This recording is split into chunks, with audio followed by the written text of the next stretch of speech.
je suis curieux, je pense que la plupart des abonnés vont l'être. Comment se déroule une journée de président de club?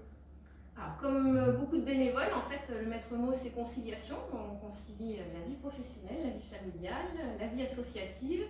On essaye de faire rentrer tout ça selon nos disponibilités en temps, en énergie. Le rôle du président, ça va être de coordonner les actions et de coordonner les acteurs, qui sont heureusement nombreux, même si on a toujours l'impression de manquer de bras. Le rôle principal après de toute cette équipe-là, c'est de développer le club. On parle du développement financier évidemment, le développement d'image, le développement de la formation, le développement de l'empreinte du club dans la vie locale. Voilà, c'est tous ces aspects-là qu'il faut gérer avec divers interlocuteurs. Et après, parmi les difficultés, je dirais, c'est concilier l'ensemble avec des disponibilités de bénévoles qui ne s'accordent pas toujours. Donc ça essentiellement, donc ça c'est pour le côté interne on va dire, et après on a le côté externe où en fait on est soumis à énormément de contraintes pour lesquelles on n'a aucun contrôle.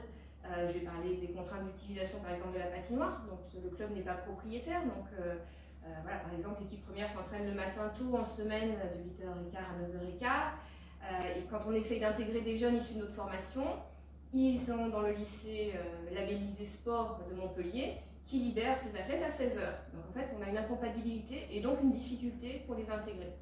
Ça fait partie des petites difficultés qu'on peut avoir. Pour l'organisation d'un match, il y a la séance publique juste avant, donc en fait, les bénévoles sont prêts à s'installer, mais c'est pas toujours évident de rentrer en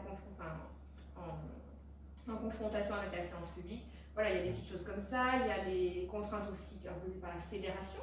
Par exemple, on va nous obliger à filmer les rencontres du 17 Élite, les rencontres de D1, donc ça demande des bénévoles supplémentaires.